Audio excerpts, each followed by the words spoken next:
The earth is full of amazing people. People that will be remembered for the rest of time as individuals who contributed an immense amount of time and effort into making the world a better place. Names that might come to mind could be George Washington or Abraham Lincoln. American heroes who built the United States by fighting battles, establishing law, and conquering land. These people have been burnt into our minds from history class as the model type for a hero. A strong leader with no fear, and would do anything to lay their body out on the line to save their people. But the thing is, not all heroes are built that way.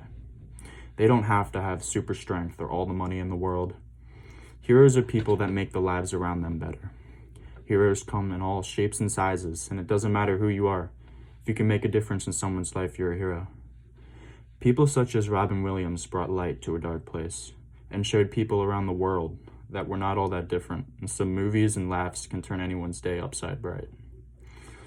Robin Williams impacted many people's lives and through his work in cinema, and by doing so became one of the most beloved men in American history. Robin McLaurin Williams was born July 21st, 1951 in Chicago, Illinois. His father, Robert Williams, worked as an executive for Ford Motor Company, while his mother, Laura, was a former fashion model. Early on in his life, Robin was bullied by his classmates for being overweight, but quickly realized that humor could win their affection over. As he said in an interview with EducationWorld.com, not only was there physical bullying, but there was a lot of intellectual bullying going on too. It made me toughen up, but it also made me pull back a lot. I had a certain reticence about dealing with people. Through comedy, though, I found a way to bridge the gap. When Robin Williams was 16 years old, he and his family moved to San Francisco, California, where he graduated high school and began going to Claremont Men's College to study political sciences. It was at Claremont, though, where Robin began taking improvisation classes and his passion for theater began. Robin decided to transfer to College of Marin to study acting, but little did he know his life was about to change forever. Williams was offered a scholarship to Juilliard School in New York City to study acting, which was a huge deal considering Juilliard is one of the biggest performing arts schools in the world. After graduating from Juilliard, Robin moved back to California and began appearing in comedy clubs during the early 1970s. Only a few years later, Robin Williams was already a guest star on several television shows such as The Richard Pryor Show and Laugh-In. After guest appearances as Alien in Happy Days, Robin got his own show called Mork and Mindy in 1978. In the time span of less than a decade, Robin Williams went from making casual appearances in comedy clubs to starring in his own television series and being on some of the biggest television networks the world had seen at that point.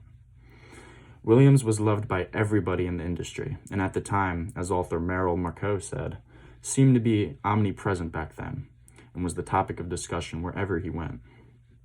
The series Mork and Mindy catapulted Robin Williams' career into the spotlight, and there was nothing that could stop him from doing what he does best, make people laugh.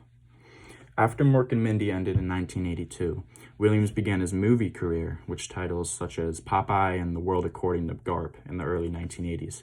But it wasn't until he starred in the movie Good Morning Vietnam in 1987 where Robin's name became an A-list in Hollywood. The role earned Robin an Academy Award nomination, which was the first of many Academy Award appearances for the actor.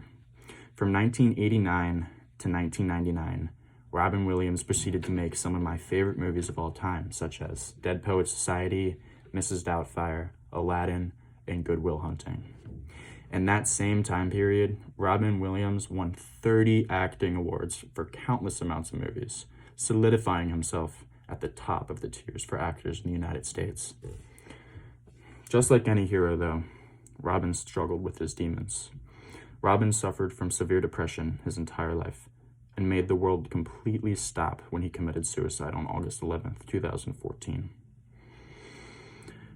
I can remember exactly where I was where I heard the news, and I'm sure most people can too.